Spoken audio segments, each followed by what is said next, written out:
everybody out there, this is Seto, and today for you guys we're going to be talking about why sometimes a deck will fail. It may look good on paper, it may look amazing on paper, it may look like the best deck ever made, but sometimes even these decks can fail. And on the flip side of the coin, we're going to be talking about why some decks in the past of Yu-Gi-Oh history that on paper they look awful, the idea or the deck build looks awful, but they perform very, very well in play. So I also want to say, guys, again, if you watched my one video last week, I'm still sick with the flu. In today's video, I'm not feeling good whatsoever still. So I do want to apologize to you guys for that. So if my voice cracks or if I look awful, please forgive me. I'm trying my best here because I want to make good content for you guys as best I can, even though I feel very sick. So today, guys, like I said, we're going to be talking about why sometimes a deck on paper may fail and why sometimes a deck on paper that looks awful can succeed. And we're going to use two examples for one side of the coin and one for the other side. So first off, let's look at a deck not too long ago that on paper it looked amazing. People said this is going to be a tier 1 deck. This is going to be one of the best decks of the format. And for a while there, yes, it was a good deck, but it didn't get to the hype level that people were hoping that it would get to. And that deck I'm talking about, Madolche's, a deck that I hold dear and very dear to my heart.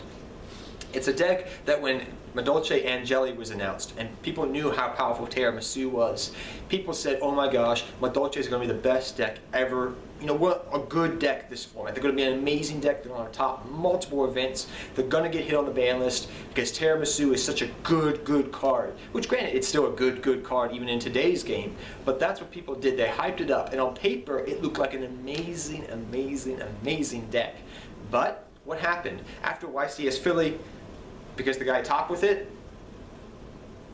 do we really hear that much from Madolche's after that? Sadly, no, even though I do love the deck. The deck is still good, the deck still is amazing, but it does have its flaws that people didn't account for.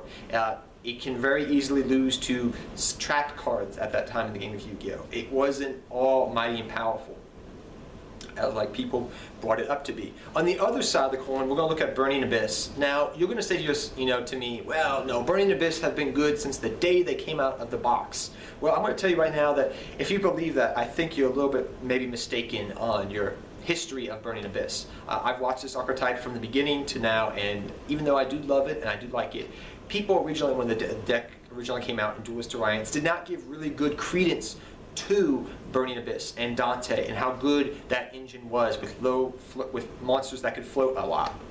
Because if anybody remembers, when Dante originally came out, it was a $25 card. Then it shot up after a week or so to a $75, $100 card overnight like that.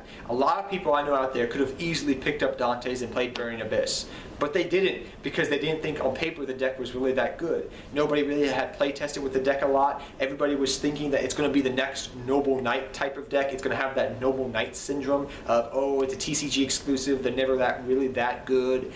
Because of that reason, it won't be a good archetype. And well, all those theories on paper that people said about Burning Abyss were disproven. They were completely wrong about it. We see now, a couple months later, that was completely wrong of us to think of that nature, that Burning Abyss would never been a good deck.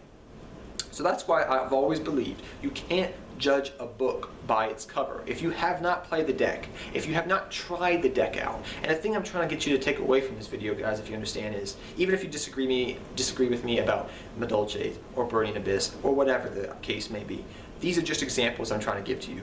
What I want you to take away as a player of Yu-Gi-Oh! Is never, ever, without trying the deck out first, judge a book by its cover. Because I promise you, you will lose out on a lot.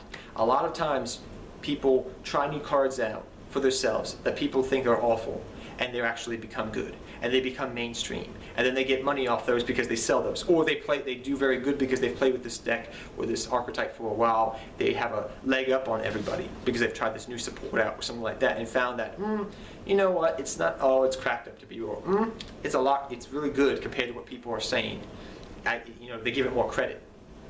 So never judge a book by a cover, or in this case, never judge a deck by its cover, or I guess you could say card covers. Bad joke aside, that's what I want you to please take away from this video. And until next time, guys, take care. Have fun dueling. Good luck dueling to all of you. I apologize that I'm very sick in making this video. I feel awful right now. And if you please forgive me, I'm going to go find a nice little spot, snuggle up, and go to sleep. So take care, everybody, and good luck dueling to all of you. Seto Kaiba, I'm out of you guys. Till next time. Take care, everybody.